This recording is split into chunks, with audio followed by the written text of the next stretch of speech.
Hi, everybody.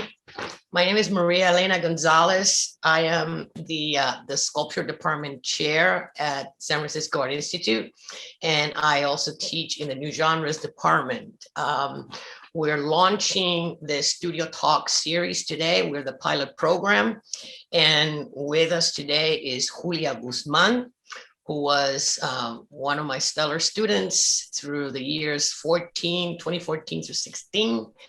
And who also was my assistant while I was finishing up the Tree Talk series at the Drescher residency, which culminated in a solo exhibition at Mills College Museum of Art.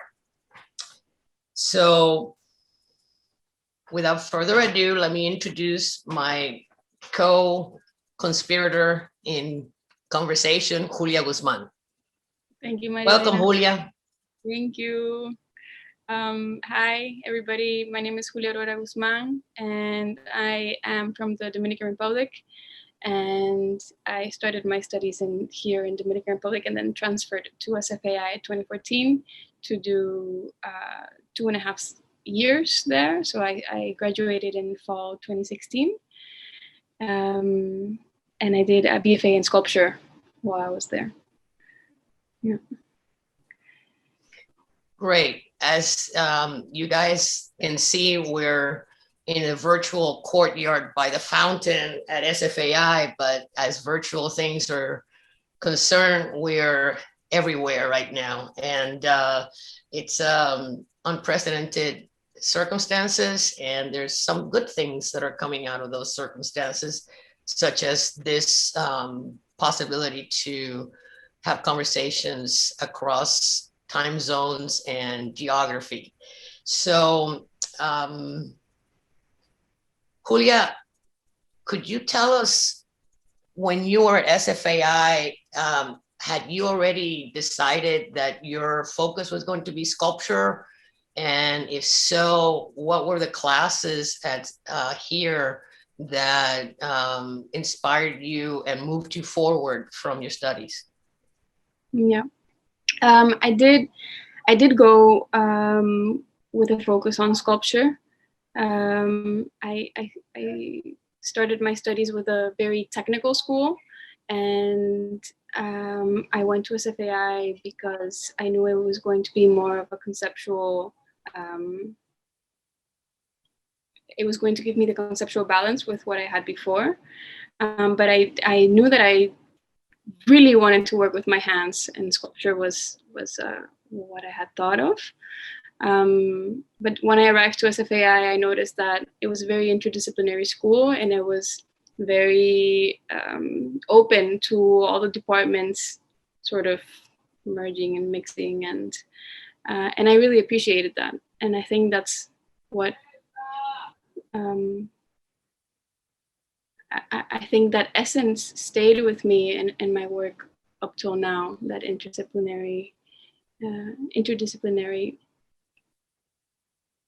energy or approach, let's say. Right. Sort of, yeah. And, you mentioned that you graduated in the fall of 17, and we're now in the spring of 21. How has your work changed since you graduated till now? Yeah. Well, as I said, I graduated in fall 2016, and while I was there, I remember that you were my main teacher, Maria Elena, throughout all the time that I was there. You were my mentor, and still are. But most of the classes that I took with you led me to investigate materials independently and then together. And through that approach, but also very intentionally, like what was the things that I wanted to convey in every artwork.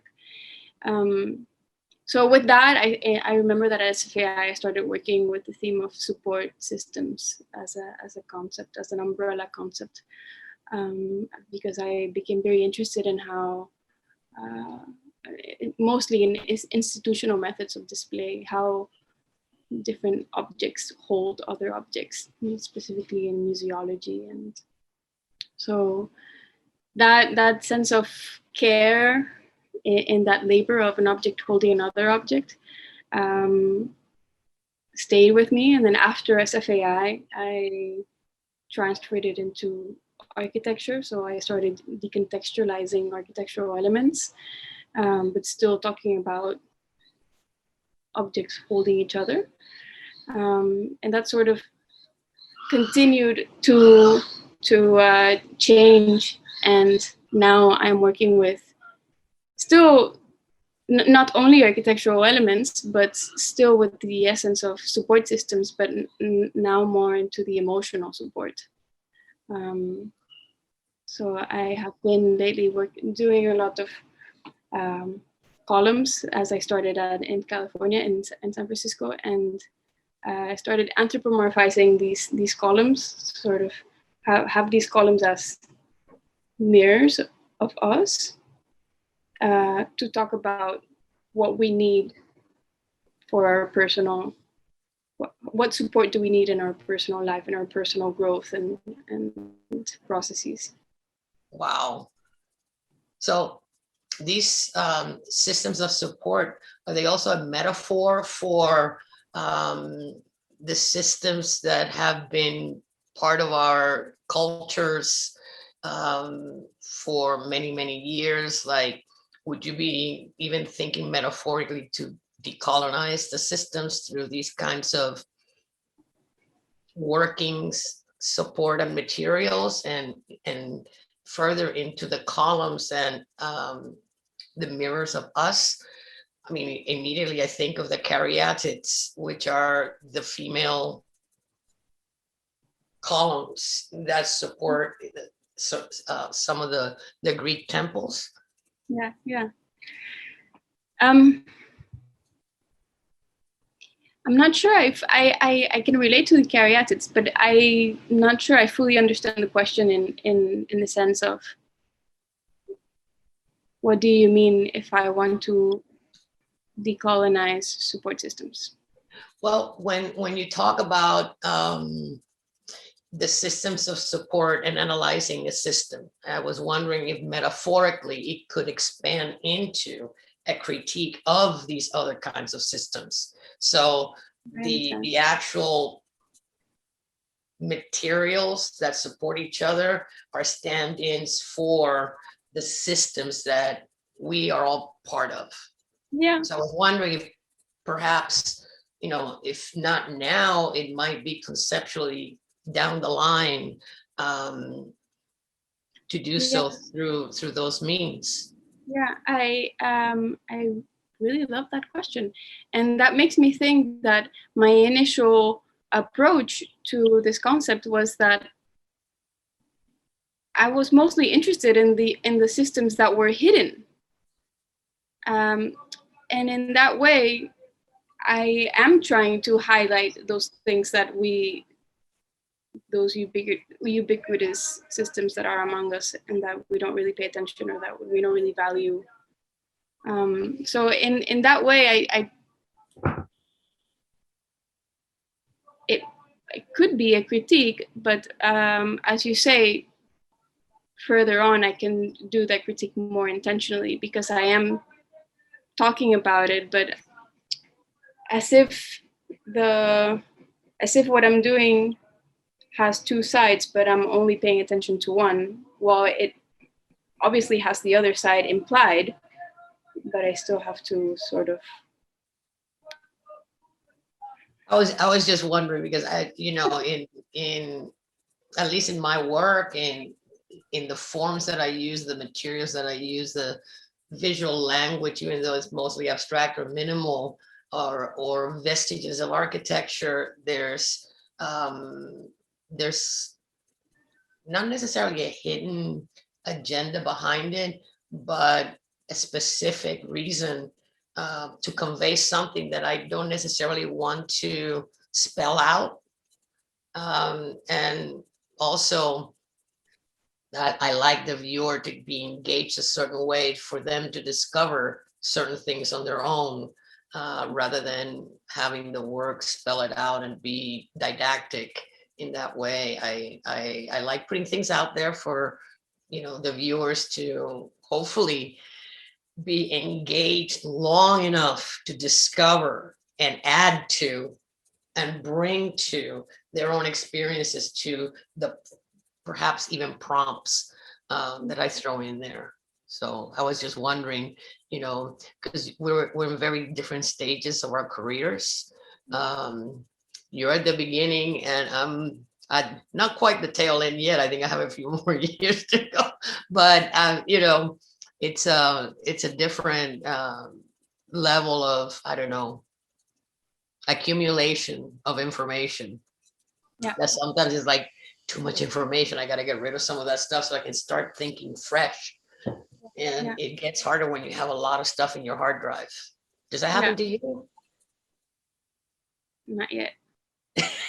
Okay, so you're still in the accumulation phase. Yeah. And archiving. Yes. Sponging. Excellent. Speaking of which, you had mentioned that you have a solo exhibition up right now in Madrid. Could you tell us a little bit about that? Like where in Madrid, how did it come about, and what is the exhibition? Could you describe that too? Yes, of course. So I have a solo show called Agua Viva in Galeria Daniel Cuevas in Madrid. It opened on the 18th of March, and it'll be on until the 14th of May. And this is, I got to work with them because 2 years ago I participated in a Pinta Miami, which is a fair that happens parallel to Art Basel in December. And I participated there with a solo presentation, and they were presenting in the same section of that fair. So they saw my work and became interested, and that's how we got to get to know each other.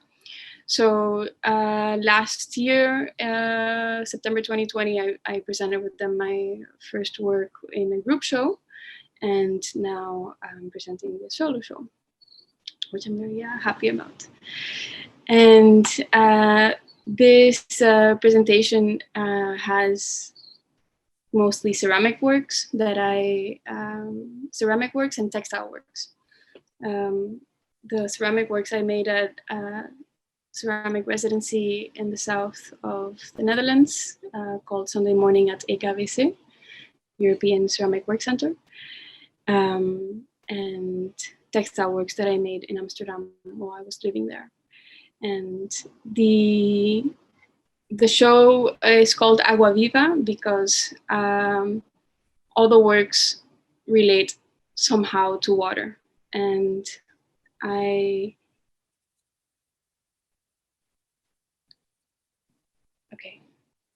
when I moved to Amsterdam,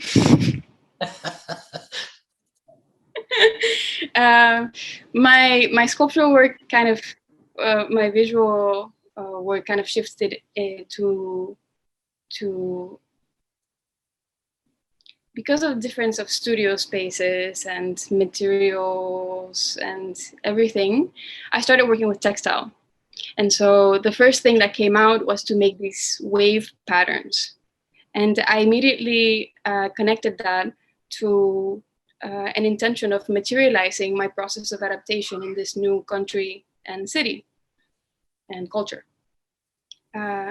So I began to make this series of textile works that contain these wave patterns that sometimes become landscapes, but sometimes become humans, but mostly waves, mostly water. And that was to do that, to materialize a gradual process of adaptation and transformation. And I felt like water was the analogy that I wanted to use for that process. Besides being surrounded by water in Amsterdam. Yeah, also. But I also grew up surrounded by water here in the Dominican Republic. Yeah, and in San Francisco. And in San Francisco, yeah. And so most of the textile works and ceramic works have that language to speak about that. The wave pattern, while I was at that residency, kind of, how do you say it when you simplified? It got simplified into a single drop. How about distilled? It got distilled, yeah. So I started to make forms that were emphasizing more a single drop of water, and its ripples and its centering forces, its horizontal and vertical axis, and thinking about a drop of water and connecting it to a navel. So then that led me to connect to the origin of me and things and feelings. So a lot of this work has a focus on centering and navel as a shape. It's a very simplified sort of. A connector, a umbilical cord, a connector to life. Yeah. And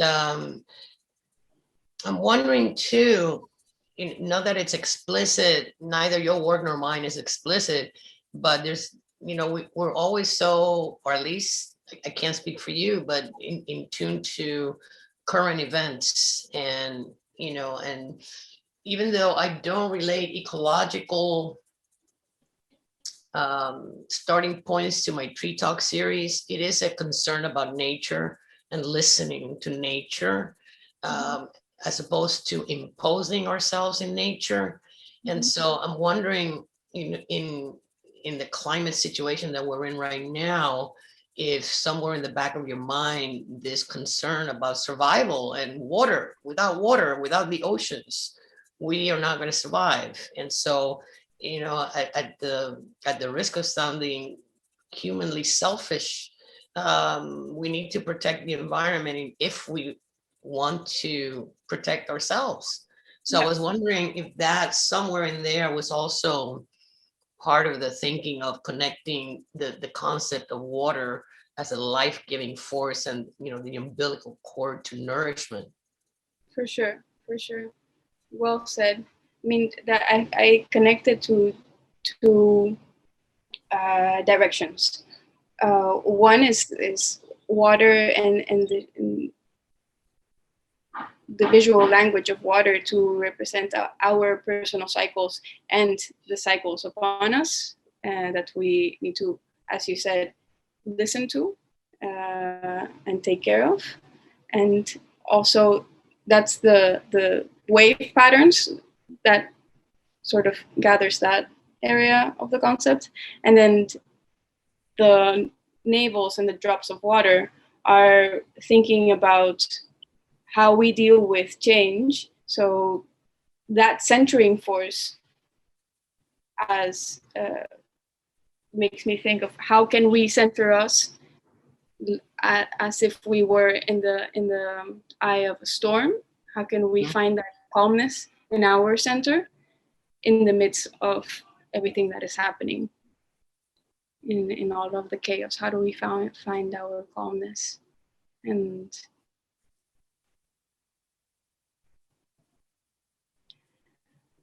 for me, that is gathering everything that you are and accepting everything. But I can go on. For me, it's getting lost. Yeah. I make work so that I can find my way through life, find my way through the work, as opposed to executing something that's already worked out in my head. I don't find that particularly enticing or even interesting. I think, having the need or impulse to externalize what we gather from our surroundings, and somehow this alchemy happens and I love being lost, because Yeah. the exciting part about being lost is finding the way through that Process. Yeah. It feels like a process of self-literacy. Kind of like while making, I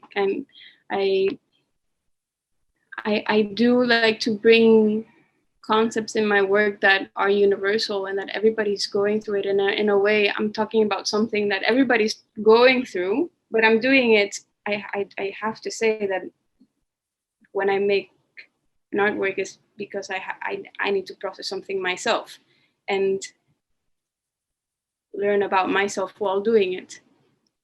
And so it is a very personal mediation. Let me ask you, getting one question about the title, because I don't think you translated it into English. How do you translate agua viva in English? Water that is alive? I'm not sure. I wouldn't say. There's the literal translation, and then there's the translation that encapsulates the concept that you express in Spanish. Yeah.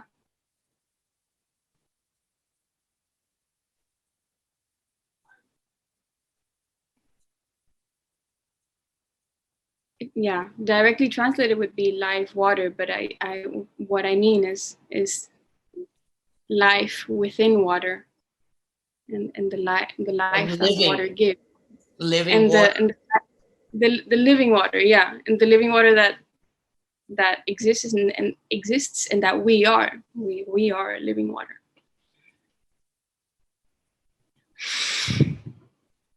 Amazing. It's just wonderful to hear, from the conversations we had when you were a student to the conversation that we're having now. There's leaps and bounds, and so, I'm wondering, because we both have a little bit of similar history. We both come from islands. I'm from Cuba, you're from Dominican Republic. I had to leave my country, and I became an exile rather than an immigrant, and it's a very different category, and also very different than going abroad to study. You always have the possibility, hopefully, to come back to your home country, and so those are very distinct differences. And we're also talked about always being surrounded by water, which is, and I live in the Bay Area and in New York, also surrounded by water. And so I was wondering how, now moving from, you came to San Francisco and then to Amsterdam, and now you're in Barcelona. Can you talk a little bit about that kind of adjustment and being such a citizen of the world in a way? Yeah, I think that's precisely why I'm working with these topics, is because I need a way of channeling a constant adaptation. So it has been very enriching. And challenging. I mean, they're different languages, even though a lot of people speak, English in a lot of these countries, there's still a cultural adjustment, and, listening to different languages, the sound itself is so different. Yeah, especially I also learned a bit of Dutch, and as soon as I was kind of feeling very comfortable and feeling like, oh, okay, I live here, and now I'm feeling comfortable with the culture, and I understand somewhat the language, and I can defend myself in the language, and okay, we're gonna move now. So well, at least you don't have to learn another language. Catalan. Well, maybe Catalan. Okay. Yeah. Yeah. It's been a very constant move, and I feel like that's why I have that constant need to talk about materialize these changes. Let's talk about the moment right now, because I mean, last year, a year ago, and several weeks, the whole world pretty much went into lockdown. We couldn't go to the studios. We couldn't go, we stopped teaching in person. I mean, I don't know if you were prevented from going to your studio at the time because of the lockdown and whatnot. And, and how did you deal with it? How did I deal with it? Or not deal with it? Or how, it's been impactful regardless of what it has done to us individually. So I was wondering, if what'd you do this whole year? I mean, did you have a studio or not? Yeah. 2020 up until September, I had a studio. The Netherlands initially was very flexible with all conditions. So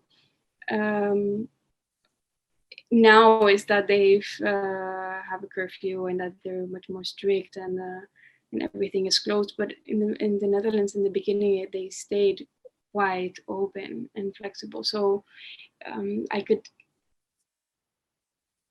we didn't have work, but we could go out. I could go to my studio. I didn't for a while because energetically I couldn't really. I was very blocked or kind of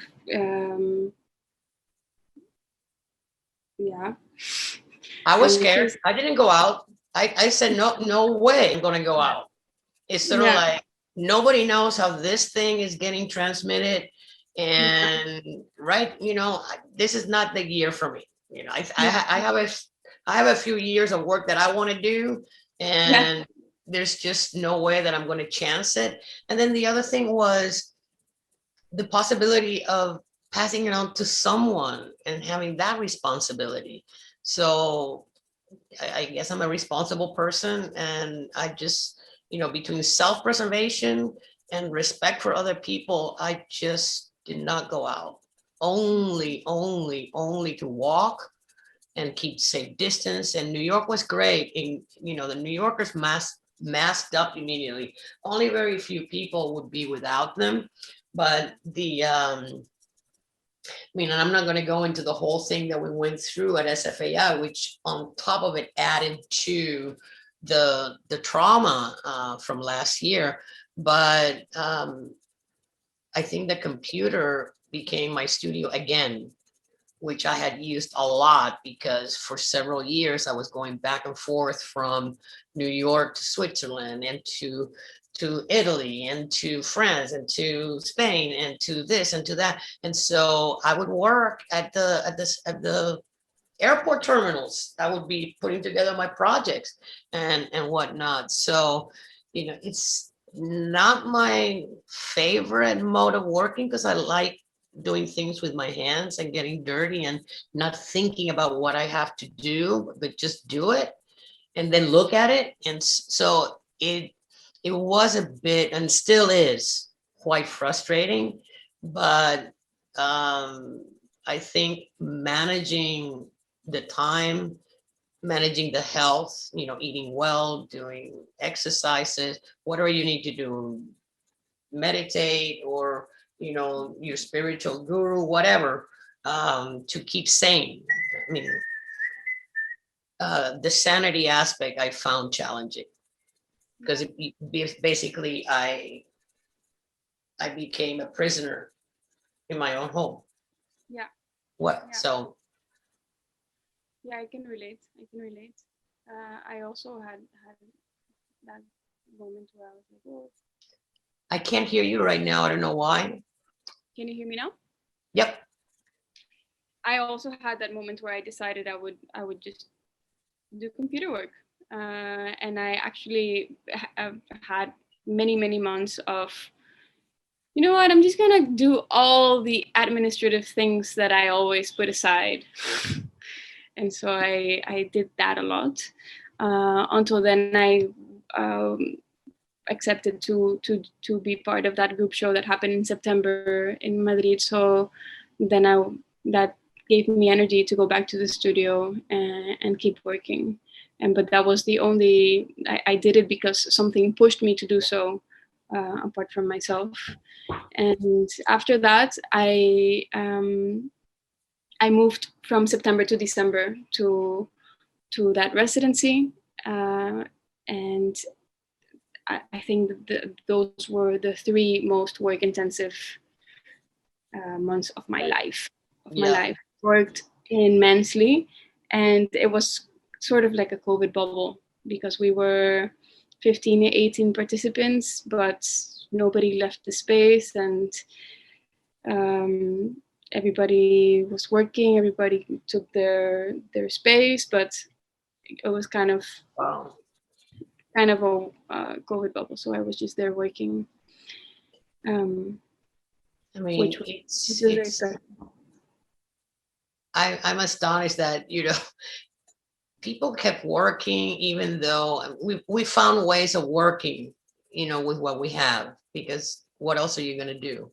And so I'm, you know, I have to say, I'm so proud of you. And I think we just have to keep moving forward, and, you know, and as artists, that's what we have to do, keep working and moving forward. So I'm really happy that you were able to take some time out of your busy schedule to, you know, have a studio talk with me. And for levity's sake, since we got a little heavy there at the end with the current situation, let's do a little bit. I'm just going to throw out some questions, and you have, you know, 1 or 2 word answers. You good for that? Yeah, of course. Favorite class and why? Uy.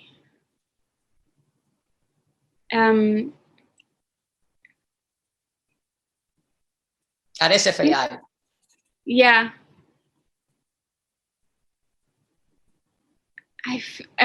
Okay. The thing is that I mix all your classes.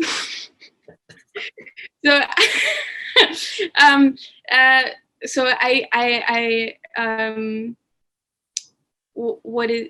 had a really great balance, and this is not a 1-word answer, I'm sorry, but I had a really good balance with you and Janine Lentin as my writing poetry teacher at SFAI, because with you I was hands-on, and with Janine I could sort of write more personally also, so that was a good balance. So I feel like my vision of SFAI is that balance that I had and that I managed with you too, which I really appreciate. So, but one thing, when you taught that class that I wasn't even in, that master's class, what do you with Invisible Cities, I felt like somehow I was in that class even though I wasn't, and I enjoyed it. Yeah, you weren't, because that was a graduate class, and it was it's called Literature and Architecture. Yeah. And so we used the book Invisible Cities as starting point to create sculpture and installations and sound works. It wasn't medium specific, but it was a starting point to combine literature, architecture into our practice. So I think you weren't in the class, but I think I sent you either the syllabus or the assignments or something like that, and the book. So we spoke about it a lot, so I feel somehow. Yeah. Okay, so maybe the next few questions will be more, you know, one answer. Memorable moment at SFAI. Going up the hill with my bike every morning. Diego Rivera Gallery.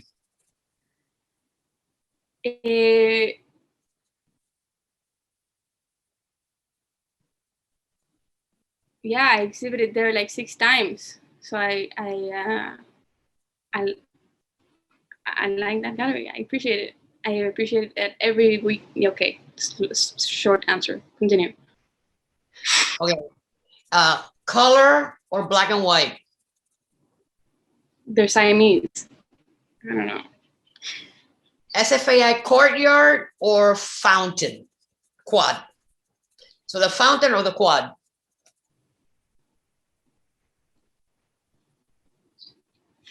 Fountain equals personal, quad equals work. Continue. Art is? Intention. Who was your first favorite artist? Eva Hesse. Virtual or in person? Person. Who or what do you look to for inspiration when you're stuck? When I'm stuck, I think about making something as a present. Beautiful. I think this is a perfect moment to stop with a present. You're a gift. And I thank you so much